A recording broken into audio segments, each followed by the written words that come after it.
अस्सलाम वालेकुम नाज़रीन, उम्मीद करती हूँ कि आप तमाम ही लोग खैर वाफ़ियत से होंगे। नाज़रीन, आज के इस वीडियो में मैं आपको सेमेक्टा के बारे में तफसील से बताऊँगी। ये जो वाटर सॉल्युबल शाशें हैं ये किस लिए यूज़ होते हैं और इसके क्या साइड इफ़ेक्ट्स हैं, क्या बेनिफिट्स हैं, सब बताऊँगी। नाज़रीन, सब बताने से पहले मेरी आपसे गुजारिश, अगर आप होम फिजिशियन पे न्यू है तो काइंडली होम फिजिशियन को सब्सक्राइब कर लीजिए, साथ ही बेल के बटन को क्लिक कीजिए ताकि आने वाली तमाम नई वीडियो आप तक सबसे पहले पहुँच जाएँ।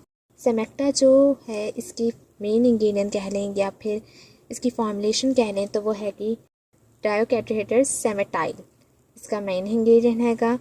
नाज़रीन, ये डाईऑक्सीटामाइड को बनाने के लिए इस्तेमाल किया जाता है। डाईऑक्सीटामाइड में एल्युमिनियम और मैग्नीशियम दोनों शामिल होते हैं।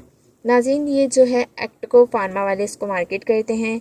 ये वाटर सॉल्युबल शाशे होते हैं। नाज़रीन, ये मैदे के अमराज, diarrhoea, motion, abdominal problem, gastric problem, heart pain, anxiety, virus infection, पेट में दर्द या कोई भी ऐसे फिगर डिसऑर्डर के लिए ये यूज़ करवाए जाते हैं। नाज़रीन, इसके डोजेस की बात की जाए तो इसके डोजेस में आपने हाफ़ गिलास पानी में एक शाशा आपने डालना है और डाल के आपने पी लेना है। ये जो है 2 साल से लेकर 60 साल तक की उम्र वालों को दिए जा सकते हैं। 2 साल वाले बच्चों को आधे गिलास पानी में आधा शाशा डाल के देना होता है। नाज़रीन, इसके साइड इफ़ेक्ट में एलर्जी शामिल है। नाज़रीन, ये प्रेगनेंसी में भी दी जाती है।